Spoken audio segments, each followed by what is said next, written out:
So our no. Great. So we can start, I guess. Hello, everybody.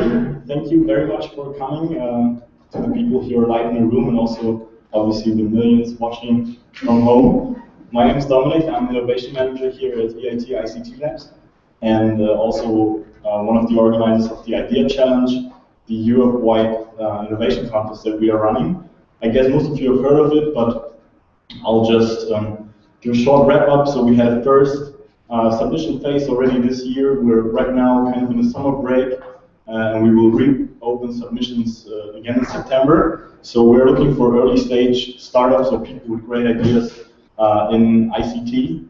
And you can submit your idea. You can win up to 40,000 euro, 6 months of support from our coaching and mentoring team, very experienced business developers that will help you develop your idea. And you can also get some 6 months of office space in one of our European offices, and many other great support, access to our network, so a lot of great things.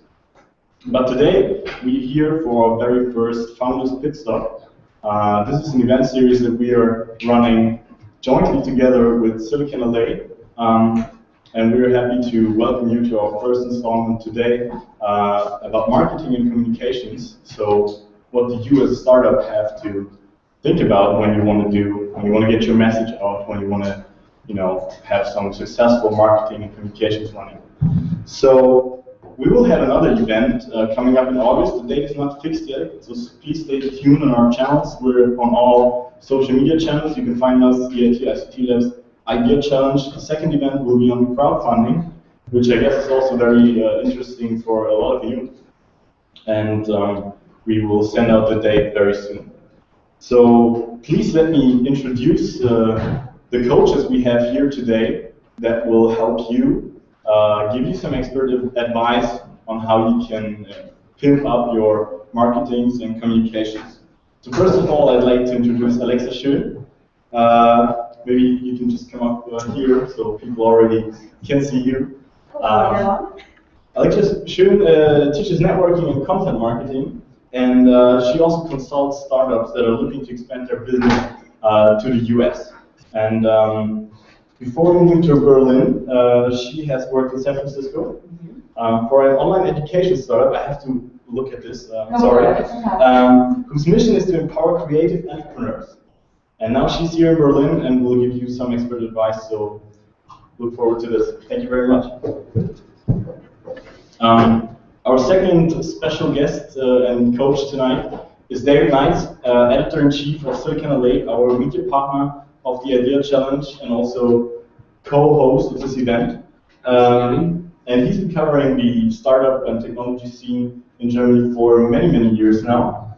3.5. 3.5, that's many years. Yeah. And he's already worked for some of Germany's biggest online publications like Spiegel Online and also Bild.de, and he will give you some advice on how to approach an editor, as he himself is one. Thank you very much. And now I would like to ask two other experts on stage from our organization. From EIT ICT Labs, we have Marine Lesche here and Hanneke Redig, both marketing and communication managers at EIT ICT Labs, and they will also tell you a little bit about what you should think of. So first of all, Hanneke, here to the right, she's been working in communications already in Germany, in the Netherlands, and in Japan, and she's an expert when it comes to public relations and also to social media. She will tell you a little about what you have to, take care of in these domains. And then, right next to me, Marine. She's in charge here at EIT ICT Labs for one of our biggest projects in Germany. It's the German IT Leadership Program Software Campus, and she's also doing marketing and communications for some of the startup competitions we are running. For example, the Telecom Innovation Contest we have been doing with Deutsche Telekom, but also the EIT ICT Labs Idea Challenge.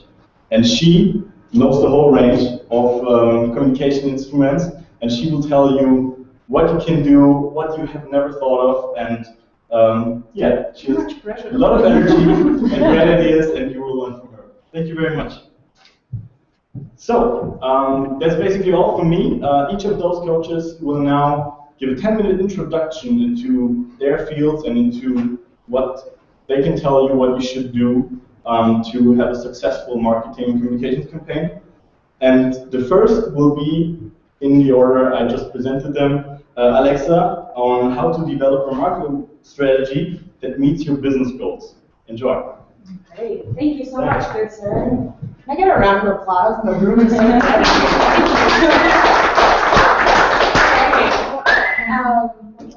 Hello, everyone, both online and then also in the room.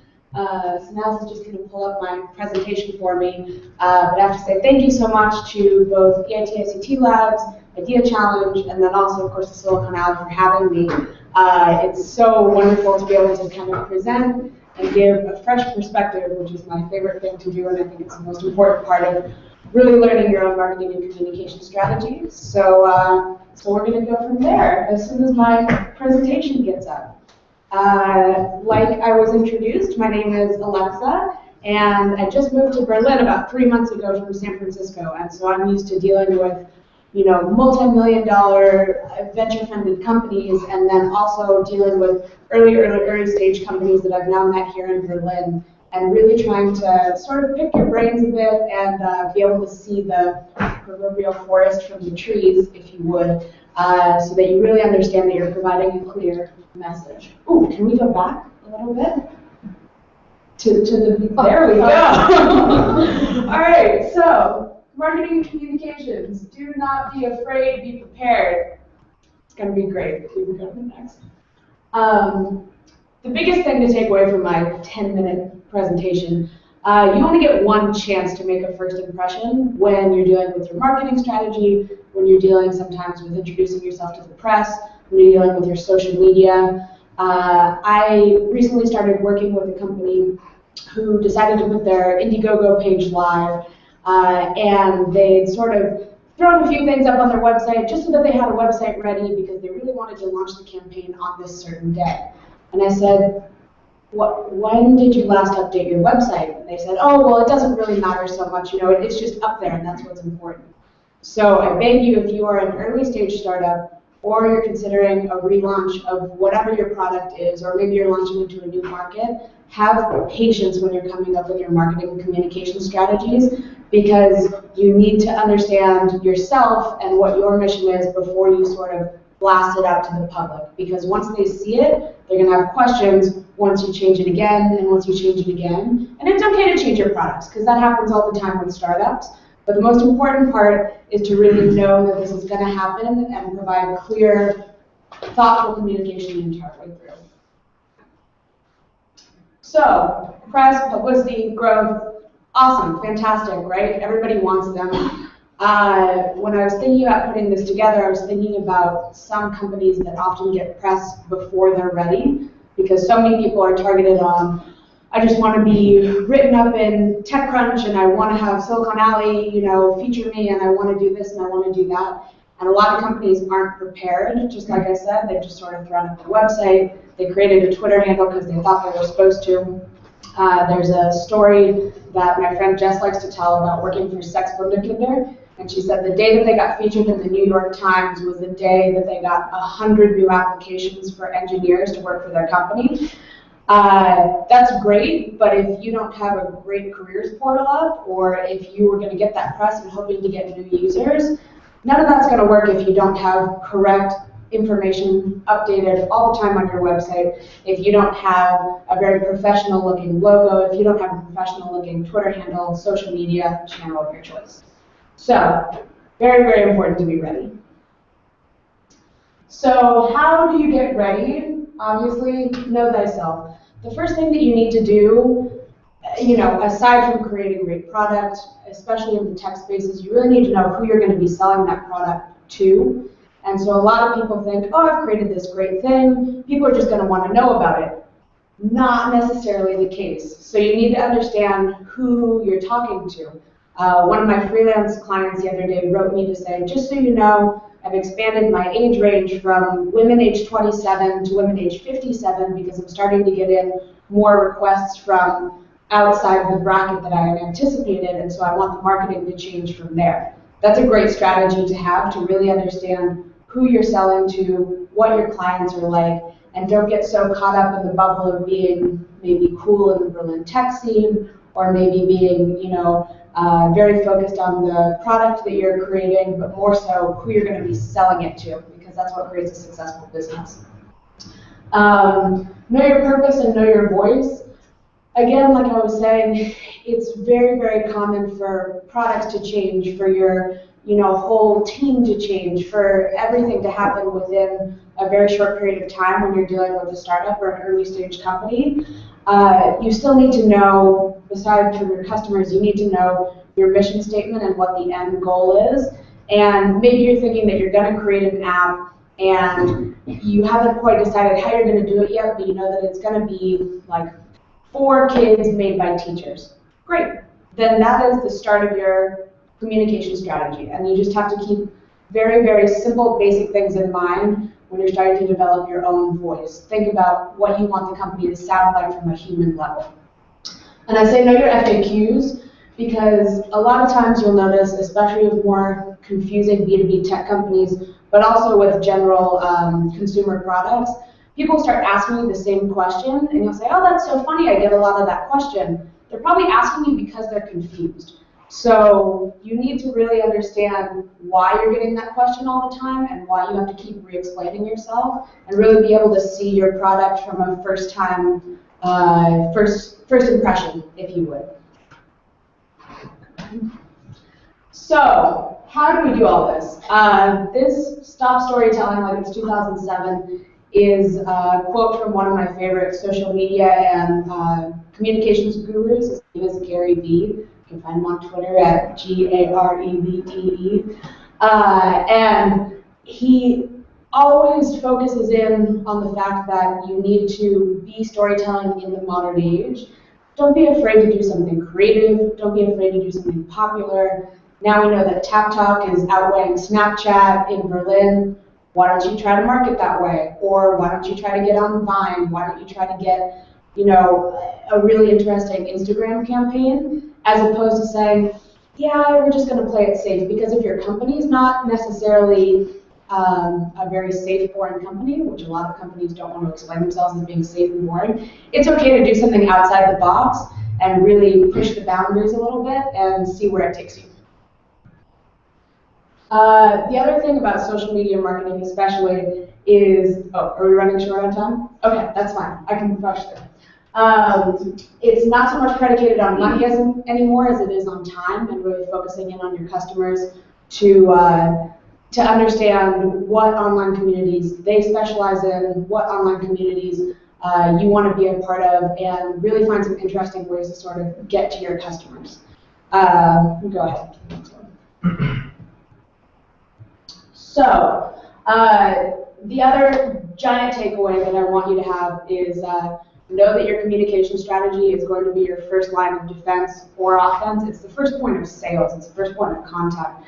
There's so many people who just kind of stick an intern on Twitter and they hope, yeah, maybe that'll be fine, but this is the first person who's greeting all of your customers and greeting your clients, and you need to have the same level of professionalism that you would deal with having a partner. Yeah, so I think that's probably it.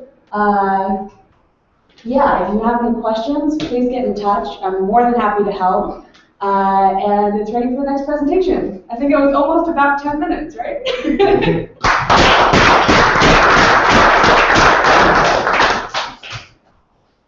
Thank you very much. Right, very good presentation. Sorry?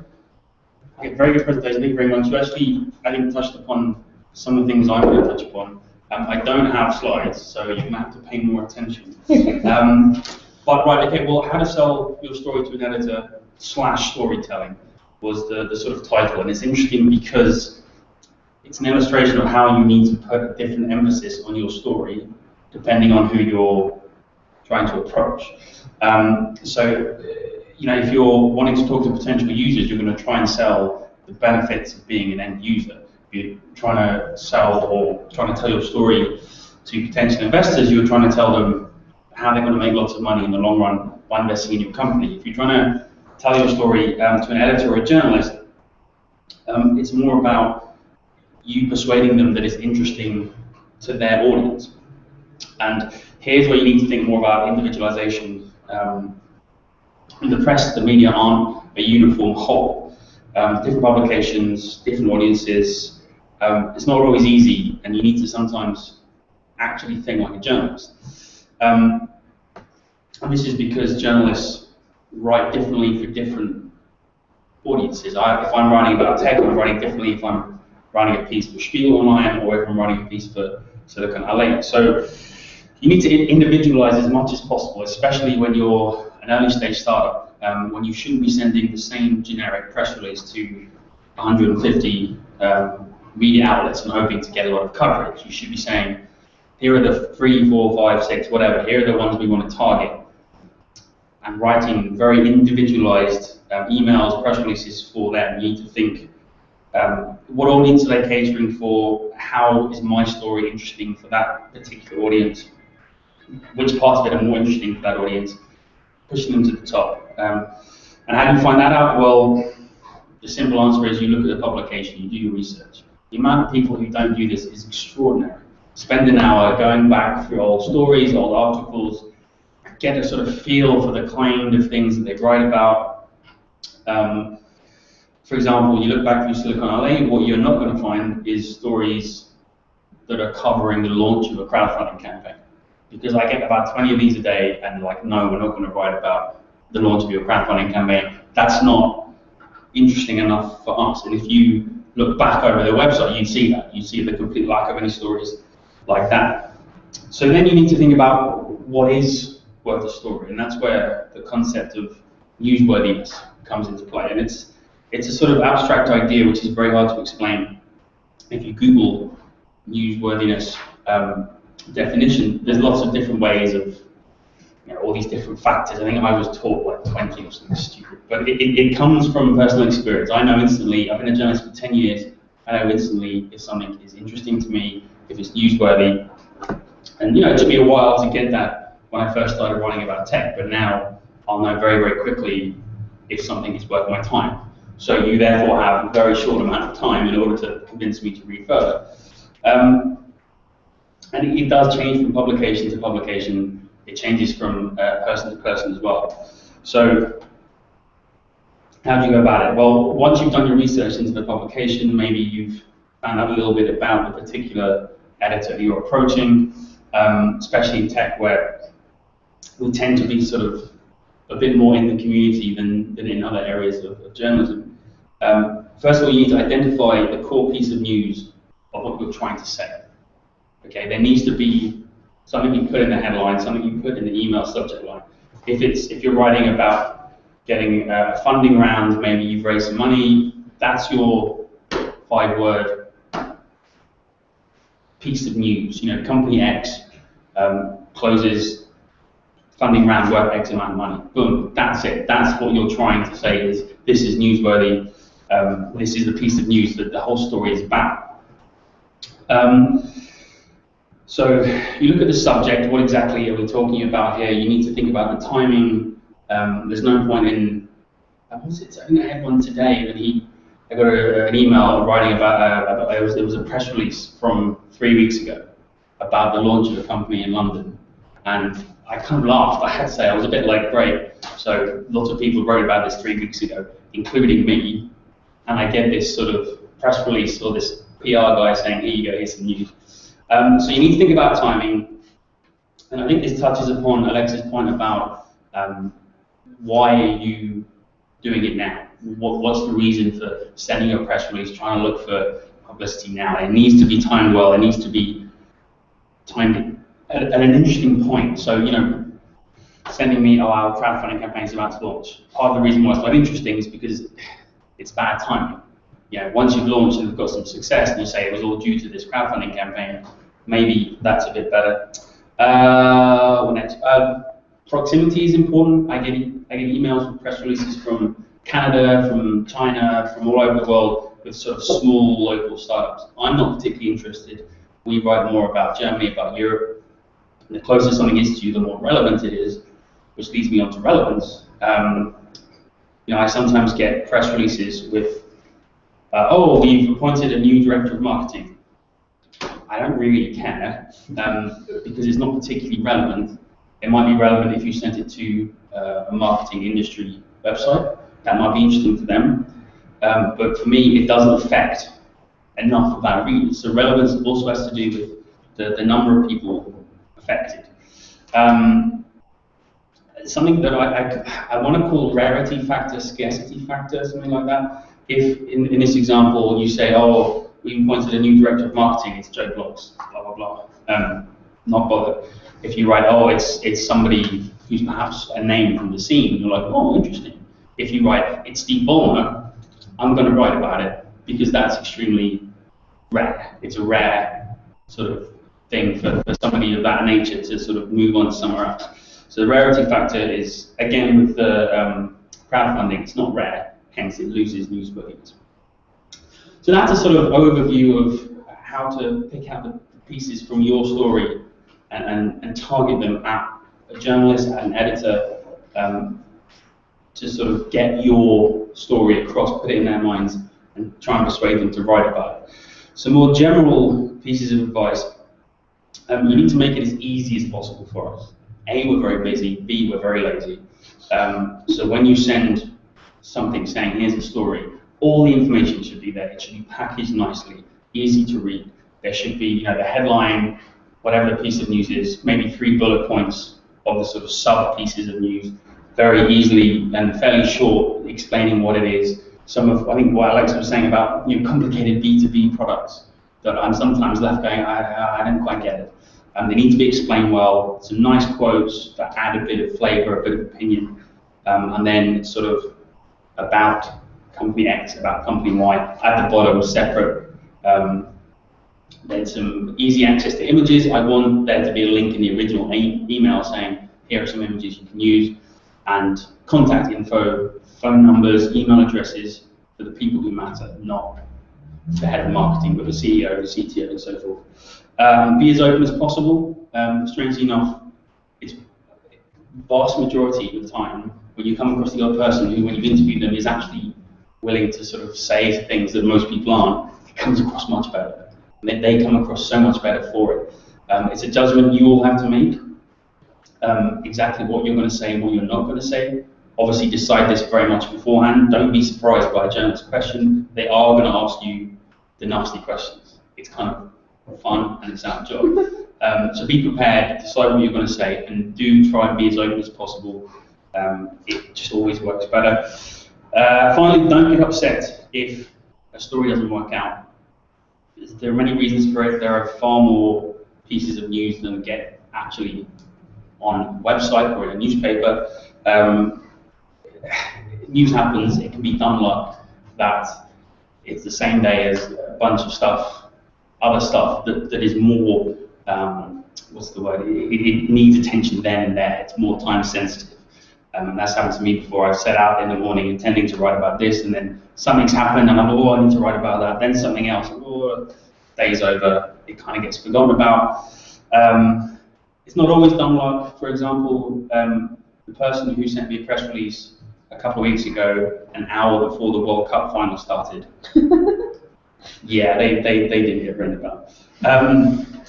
And so I guess the final point of that is feel free to contact journalists. Like, for example, I get a lot of, if I haven't written about something for a few days, they'll send me an email saying, do you have everything you need? Do you have all the information you need? Which is kind of code for what's going on, have you done it, or have you not? So don't be afraid to reach out to journalists, reach out to editors, both online and in the real world, but don't spam us, please. And that's it. Thank you very much.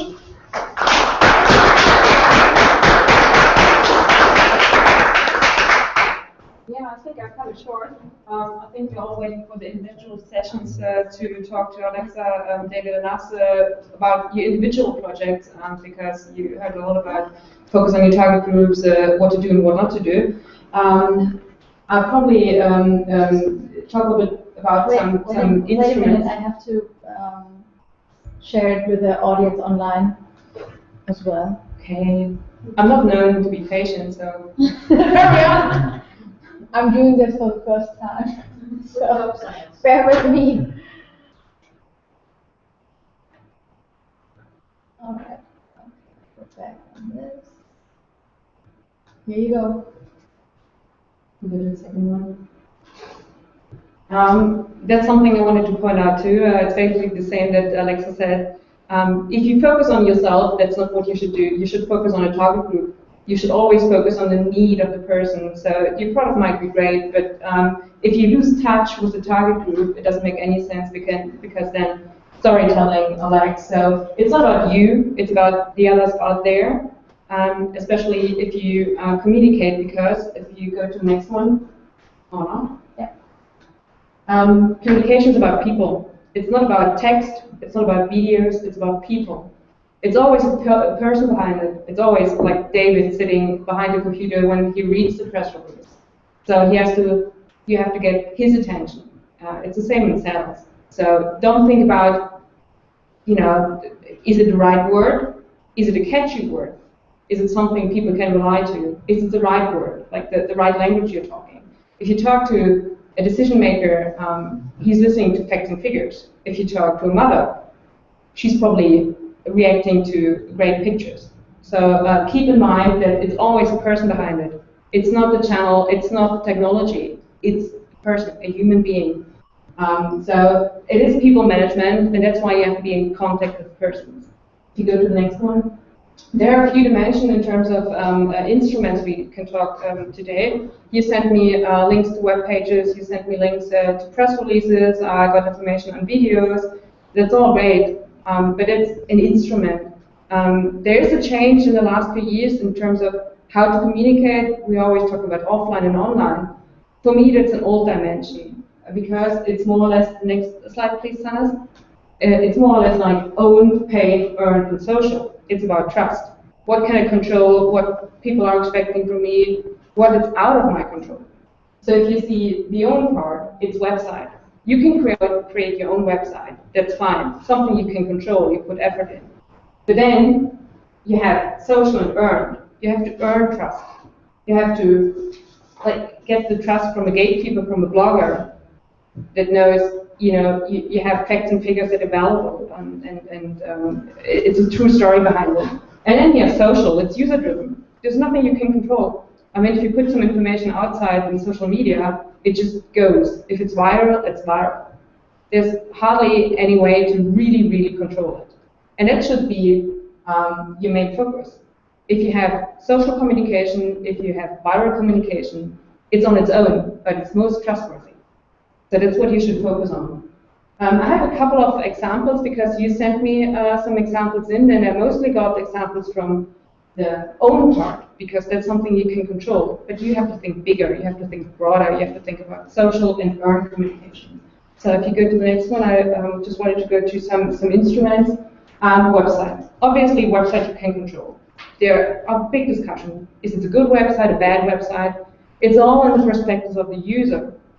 You might like your website, but the users don't. They don't get the information. The usability is not what they expect. So if you talk to teachers, if you talk to kids, you're all grown-ups. Do you really understand how kids use their websites? So think about the users. And you might come up with a website you personally don't like. But if the users like it, that's mission accomplished. So if you go to the next one, keep in mind the basics, accessibility. Have a responsive website that is available for mobile phones. Not all companies do it. As I said, the target group has to like the website. You don't have to like your website, not necessarily. But if the target group likes it, that's all you have to need. And then the website has to fulfill its purpose. There have to be information and content. I've seen a lot of old websites. I think Alexa told us about it. You don't have to have a website just because it's standard. If you can't put content on the website, if the website is not well done, don't do a website.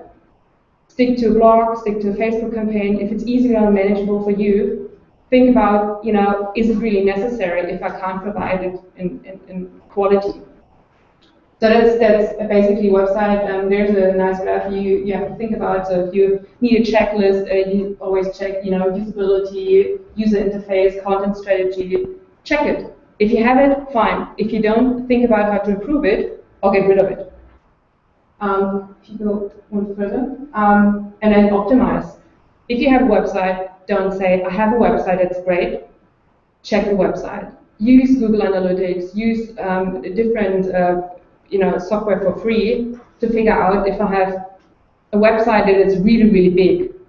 But is somebody really reading the last micro page of it? Do I put a lot of effort in a text, in a video, and nobody clicks on it?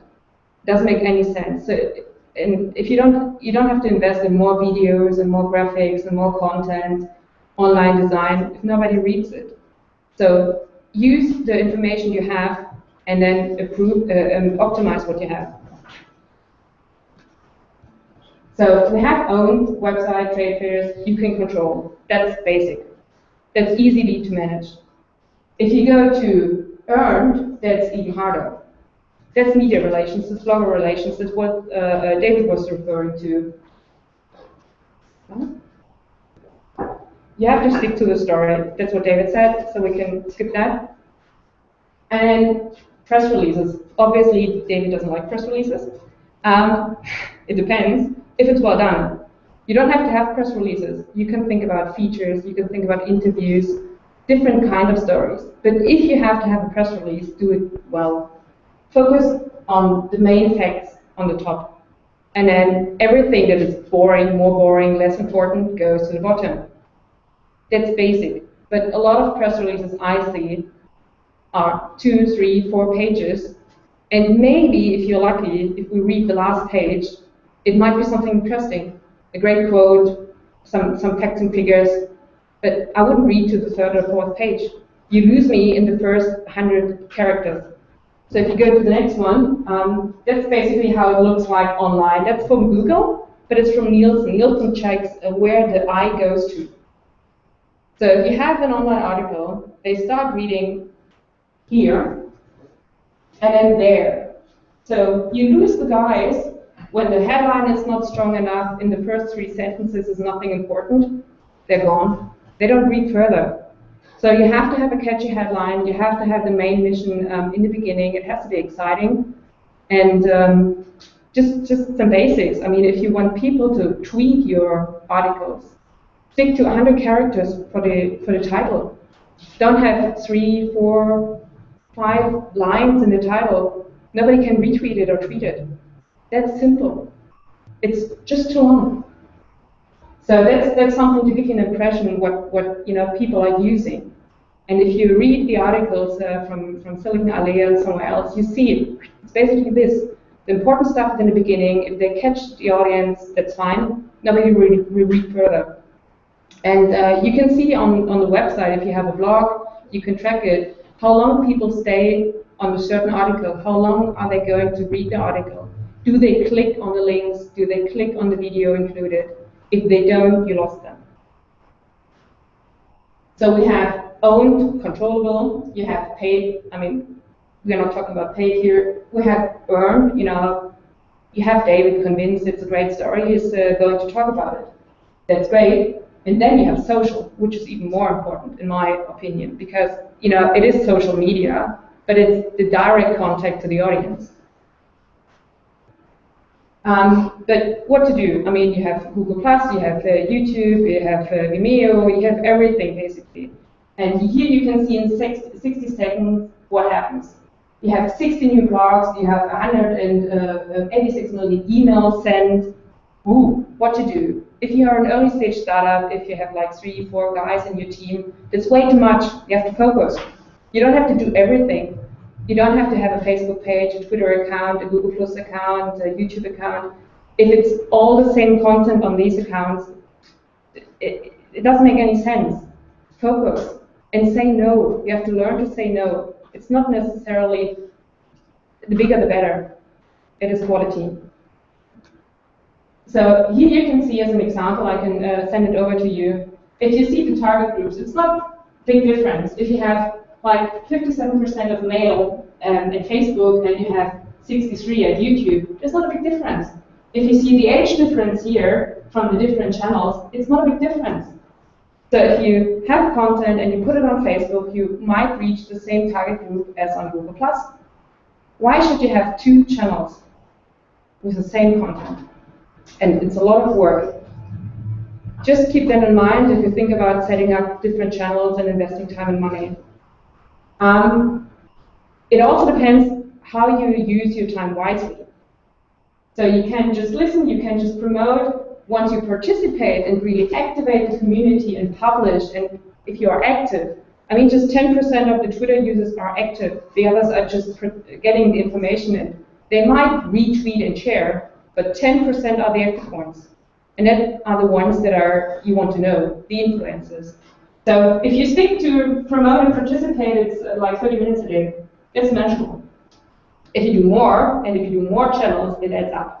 Too much. You have to focus on sales, your business model, and growing. So focus. And last but not least, trust in yourself, and jump. You have to do it. I mean, you can't just wait. You can't think about, is that a perfect website? Do your best. You might reach 99%. You might not reach 100%. But do less, but better. Not the major website is not your goal. It's a small website, great content, focus on the target group. And then it's the last one I wanted to mention. Don't be afraid. And I think that's what Alexa said in the beginning. So let's talk about your individual project. And we might criticize a little bit, but there are a few things I saw beforehand that I really liked. So I hope we have a great discussion individually in the individual sessions now. And I think a team from Austria is waiting for me at the moment online. I'm running late. Great, thank you very much. So that was the real quick run through to what is going to happen now in the one-on-one sessions. The guys online, you know your timing, you know who you're going to talk to first. So for you, it's going to start now, and also obviously for the people right here in the room. And for the guys that made it here, you will have some pizza and beer after your one-on-one sessions, so good for you. And for the other guys out there, enjoy the coaching and hope to see you soon. Thanks.